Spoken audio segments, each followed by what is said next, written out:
think any effort that attempts to view our students from a holistic approach is better for the student. We know that schools alone can't tackle some of the challenges that we're facing, that we are already pulled in many different directions. So having the expertise and the support from other social service agencies helps to lighten the load that we have with ensuring that our students can come to school and concentrate on the instructional program. And more importantly, we know that students are in the context of families. And when those families are thriving and doing well and have access to the necessities, then our children are less distracted and are able to focus on their studies. It's a whole community effort, and sometimes we're not aware of all the supports that are available to our families. So having someone that we can connect to and talk with to provide referrals for our parents makes our job a little easier. And again, we know that we have a tremendous job instructionally, and it's nice to know that there's also a liaison who supports parents with families and families with food and shelter and clothing and jobs and other issues that they need that need to be addressed. Hello everyone, my name is Salvador Madrigal, and I am the principal at Stevens Middle School in the Long Beach Unified School District. It has been my pleasure and honor to work closely in this community since 2007. Our daily goal is to meet the needs of every student every day. Increase of resources in communities like West Long Beach is necessary, as the demands and responsibilities of school leaders have increased tremendously over the last couple of decades. With increased truancy rates, rising cost of living forcing many parents to work multiple jobs to make ends meet, uncertainty and fear regarding immigration status, and a rise in need for mental health support, these are important factors that have an impact on our ability to meet the needs of our student population. The opportunity for Stevens Middle School to be the centerpiece for the Neighborhood Transformation Project is welcomed with open arms, as resources that funnel into our neighborhood are sure to improve the lives of students and families for generations to come. Every community has its own story to tell, marked with ups and downs. On behalf of the Stevens community, thank you for the efforts from the California Emerging Technology Fund and other individuals that helped create this vision to align resources to a community in need.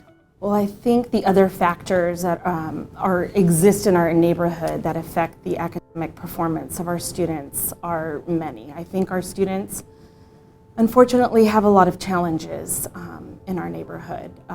There's poverty, that's a challenge, as well as maybe some parents are not in the house. Sometimes our students are being raised by grandparents or by aunties and uncles, and their parents are not in the house, whether they've left or they've passed.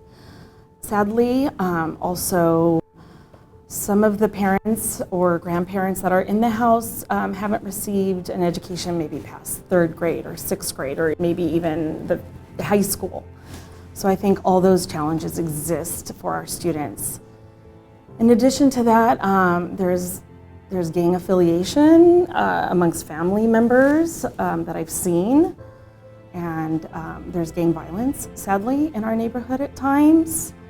And this is in addition to just even like the basic needs not getting met. For example, access to a supermarket that sells healthy fruits and vegetables and other healthy food for our students, as well as access to health care.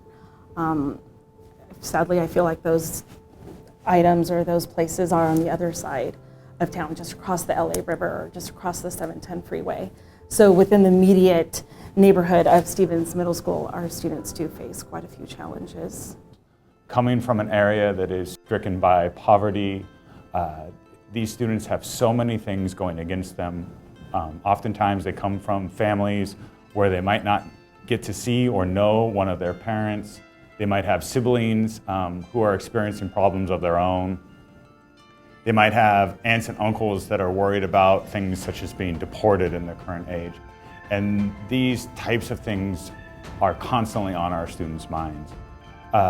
It is sometimes difficult for them to get an education because of all the problems weighing them down from outside Stevens Middle School and in the community. We had and have had a struggle to find community partners willing to engage our students at a different level. Lately, though, we've seen a lot more contribution from the community, both from school to home, but other programs such as the City of Long Beach is now sponsoring some programs for us as well. It is integral to our student success that we get community partners. The community will always be here. Myself, Mr. Madrigal, other staff members will go. And if the community is involved, Stevens will grow and grow with the community. Not only that, but we're going to provide leaders to go back into that community from Stevens Middle School that will continue to give back and be engaged with the community of Westside Long Beach, but Long Beach in general. To the civic leaders that are in attendance to the conference today, I'd like to say let's take the first step in changing the West Side. This community is full of diverse people. There isn't anything that we can't accomplish together. I feel like we should take the next step in not only opening up the West Side to the rest of the world, but showing the rest of the world what the West Side has to offer. So to the leaders in this conference, I'd like to say, let's take the first step in changing this community, a place that I call home.